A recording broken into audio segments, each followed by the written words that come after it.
Views and opinions expressed in this presentation are those of the producer and those appearing in the show and do not necessarily represent the views of DerryCam, the Town of Derry, or any of its staff or affiliates.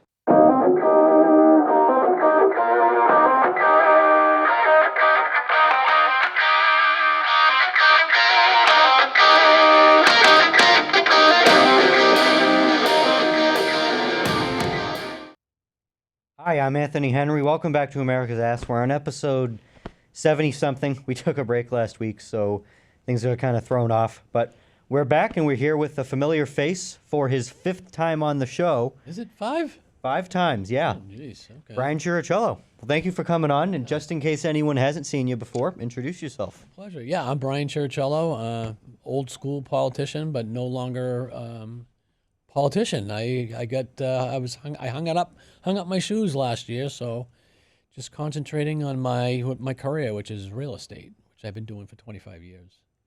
And you're former town councilor, former county commissioner, former state rep. Yeah, I'm very well-rounded in New Hampshire politics.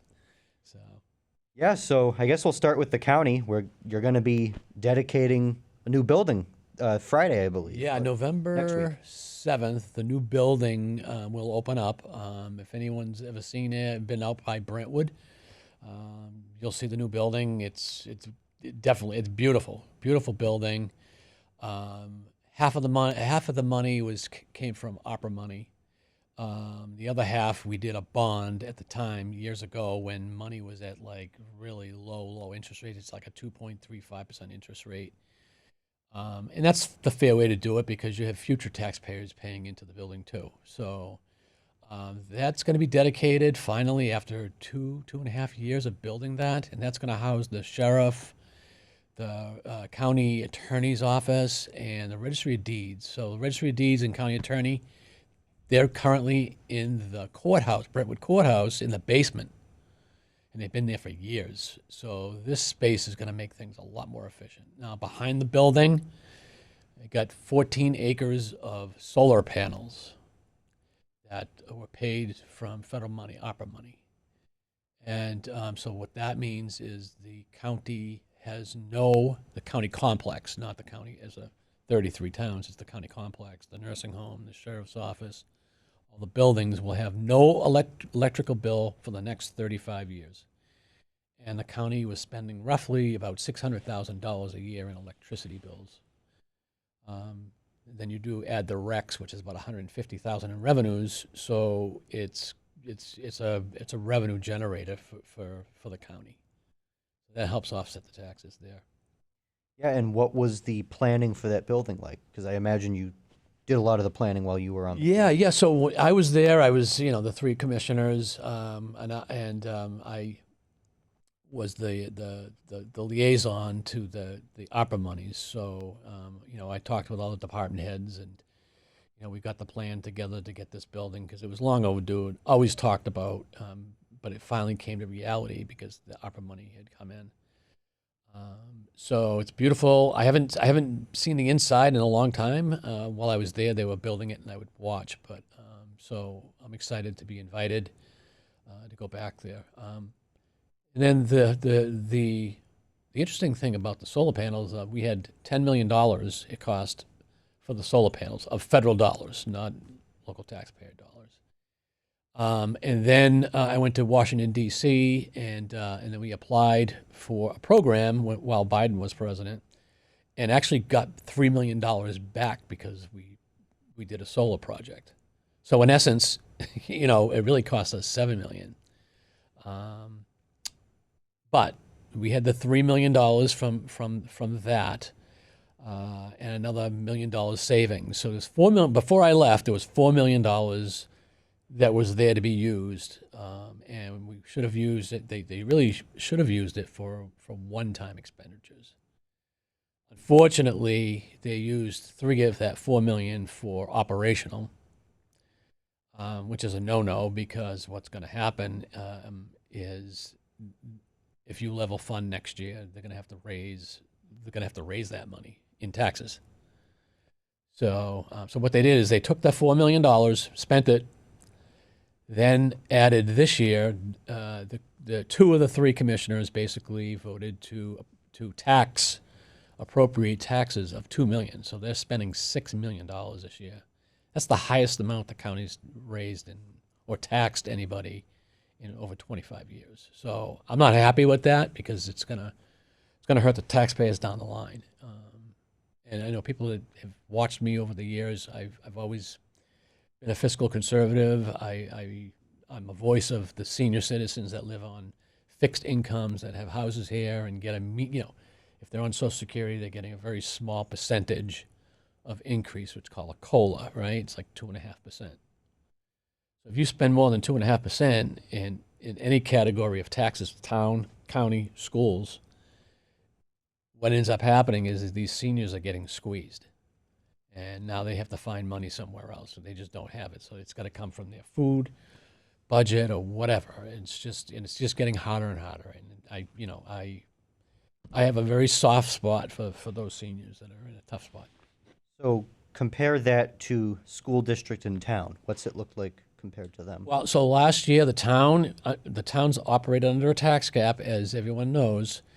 It's tied to the CPI, cost of living, which was 2.5%, and that's where the town spent 2.5%. The schools, as everyone remembers, we had the bond. Okay, so the first year bond is interest, and then after that you get the interest and the principal, which is going to add 33 cents per thousand of your home value automatically just for the bond. Okay, that's coming down the pike. Last year, the teacher's contract, if you looked at it, again, a lot of people don't dive into the details like I do. They have their matrix for positions and salary ranges. So the deal for the teachers were you got a 3.5% increase in your salary line and a step up, which if you look at the matrix, every step up is basically 3.5%. So teachers got a 7% raise. You know anyone that got a 7% raise? Nope. Folks, I'm not picking on the teachers. The teachers do a lot of great work, and I get it, but we got to kind of come back to reality here, folks, because if the real world ain't getting 7% raises, it's squeezing everybody. And I just mentioned the seniors are getting a 2.5% raise on their Social Security. I remember last year during the school board meetings, they discussed that teacher contract quite a bit. And the negotiations lasted a while. I remember at one point they had to bring a mediator in because they were at an impasse. Yep. So clearly that union fought hard for what they wanted. The unions do typically they'll fight for their union members, which is fine, and I get it. I'm okay with that. But somewhere along the line, we got to get back to reality, folks, because times are tough. I mean, I go grocery shopping every week. One of my favorite things was a ribeye steak. Okay, I'd like to buy a ribeye steak and have that and put it on my grill and eat those steaks. But I'm looking at the number and they just keep going up. It's like I'm not paying $23 for a raw steak. It's just it's just a luxury now that I have to watch my budget. As I mentioned, I'm a real estate agent, so I live on a commission. I don't have a weekly paycheck. If I don't work, I don't eat. Okay, and I'm straight commission. So if I don't close anything, I'm making zero. So you have to really watch your budget. And so, I'll be honest with you, it's not just Derry. It's all over the state. I mean, we're not alone. Other towns are getting, in some cases, it's even worse in some towns. I mean, take a look at what happened in Claremont.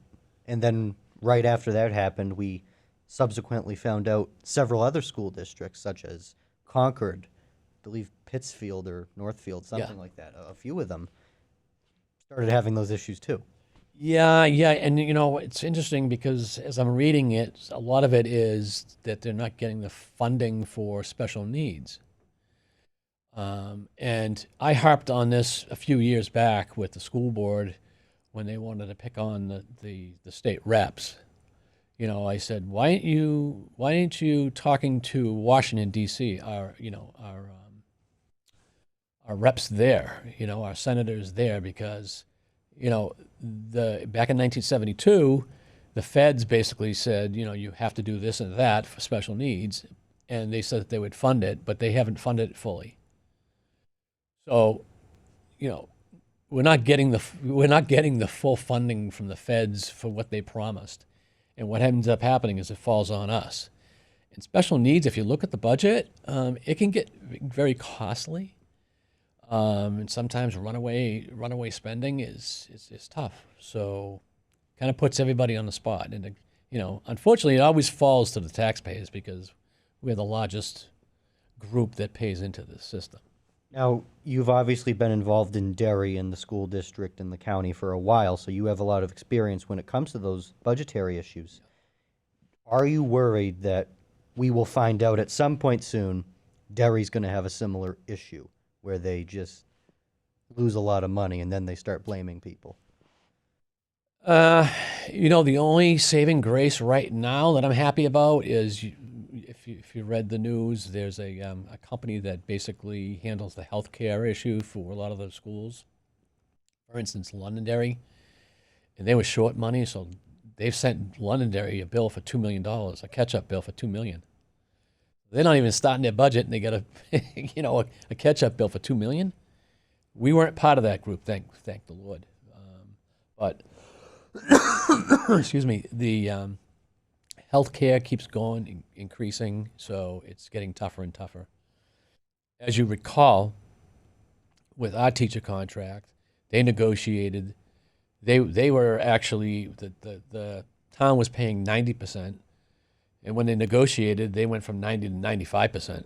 I've never seen that. I mean, if you go anywhere in the real world, it's the other way around. The employer is paying less, and the person that's getting the health insurance has to pay more. The deductibles go up. And so some of this stuff's not manageable. Again, we got to get back to the real world, folks. I'm not picking on any particular people, but collectively, this is just not sustainable. And like you said, I think it's a statewide issue.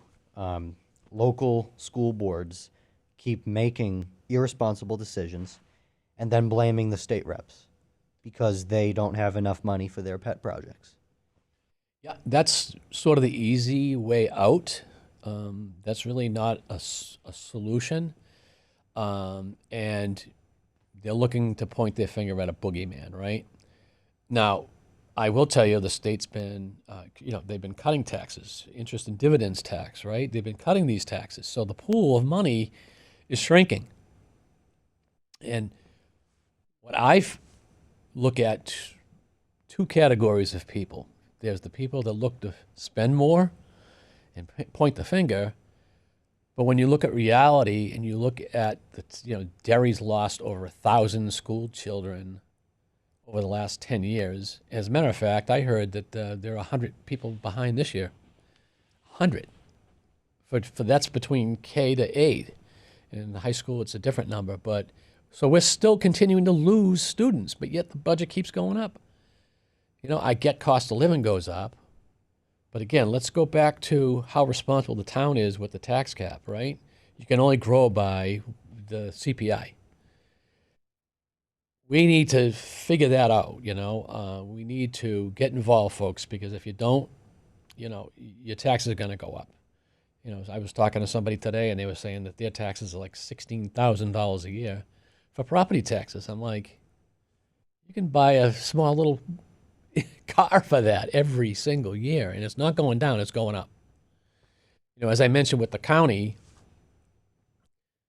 they had those federal dollars, they used it for operational, so now to level fund, they have to raise double what they raised this year. So instead of raising $2 million, next year they're going to raise $4 million. So that's going up. We already know that the bond for the school is going up to 33 cents. We already know that. And you did a 3-year teacher contract for basically 7% each year. So that's if you level fund. and you don't talk about for the next 2 years, the school just says we're going to spend the same amount of money. Do you think that's going to happen? Nope. No, no.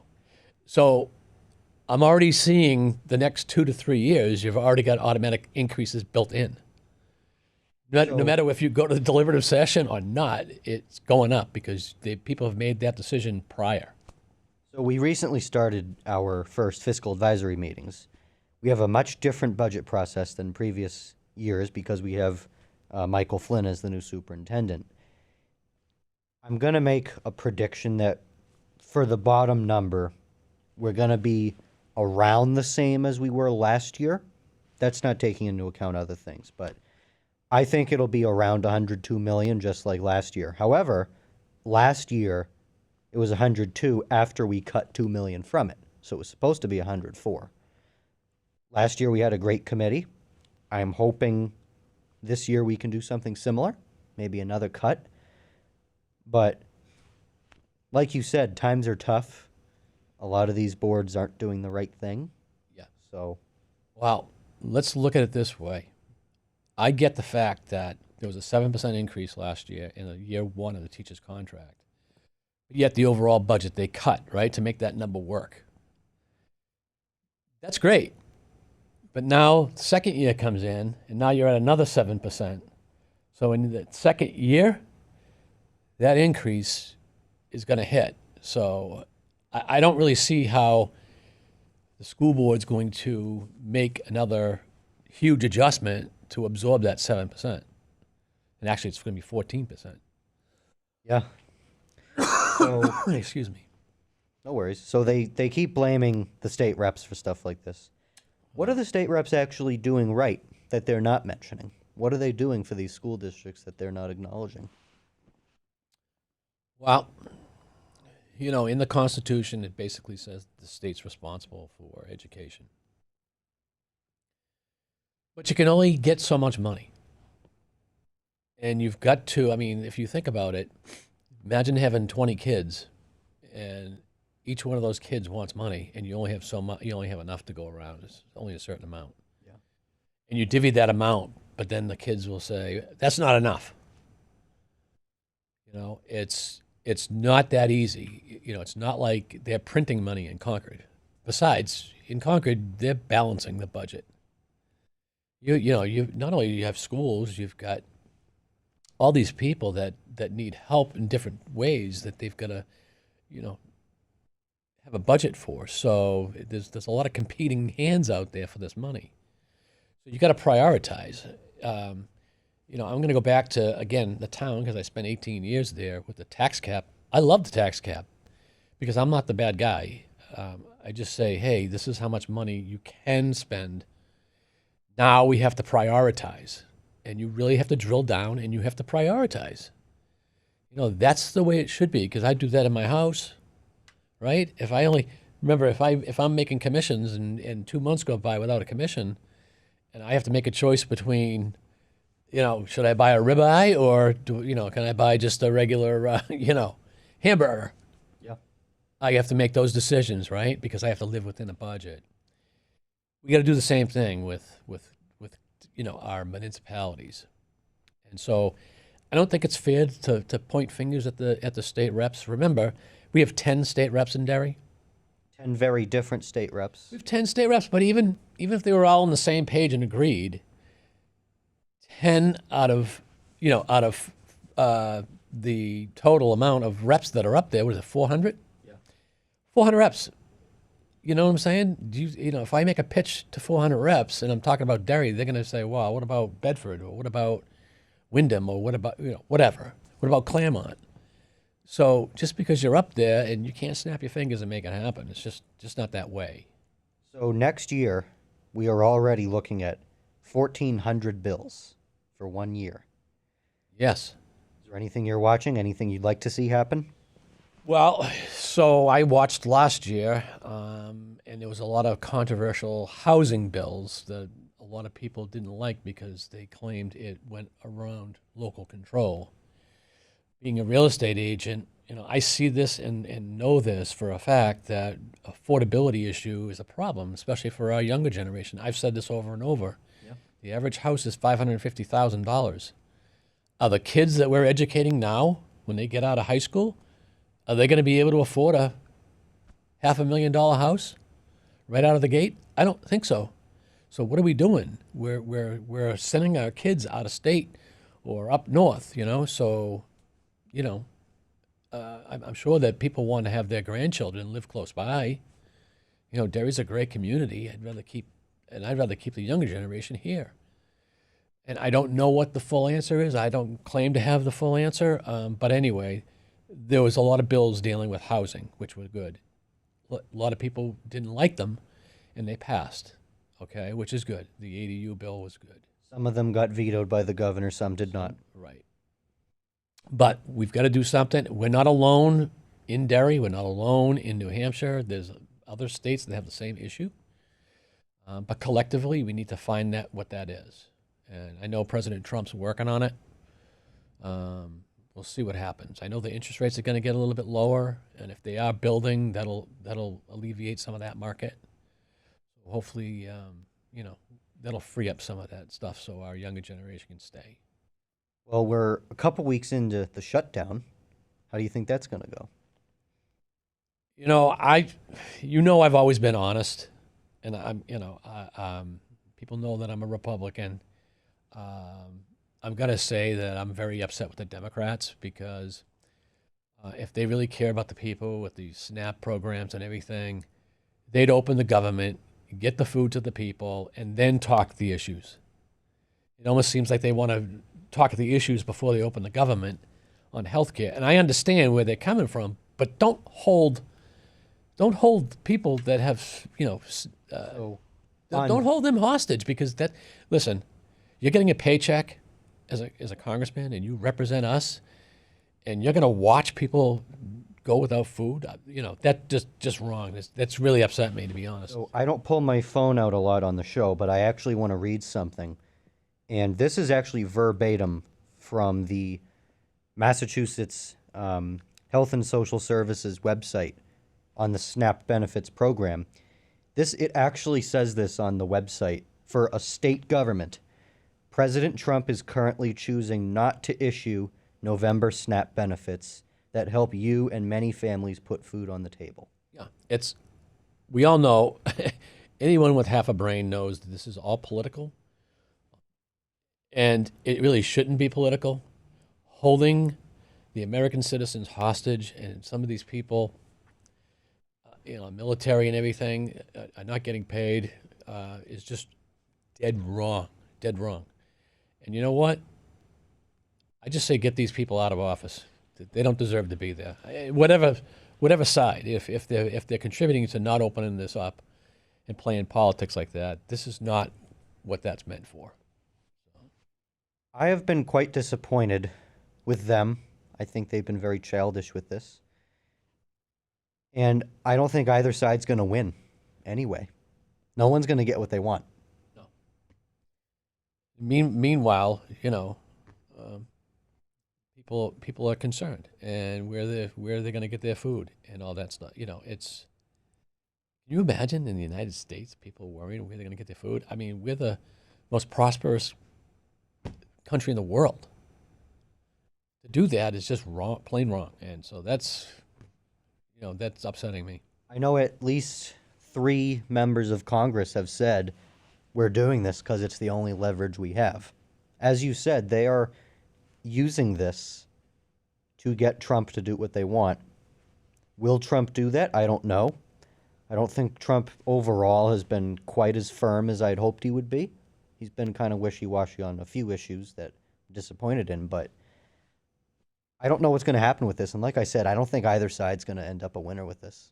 No, apparently not. But I'm still a little bit optimistic that maybe they'll open that up soon. So we are almost out of time. We have a few minutes left to talk about where we're going to end up from here. Yeah, I don't know. I'm contemplating actually possibly running for state rep again next year. Only because I really enjoyed it when I was up there in Concord, and I think I have a lot to contribute. I'm a townie here. I'm not leaving town. My last residence is going to be Cemetery Road here in Derry. I'll be 6 foot under here in Derry. So I'm not going anywhere. I care about my town, and I just want to make sure that, people are treated fairly, and we get the best bang for the dollar. And again, going back, yes, I've been vocal with our seniors. Yes, I've been vocal about our younger generation, because if we don't fix it, it's going to be hard to come back. And I don't want to see that.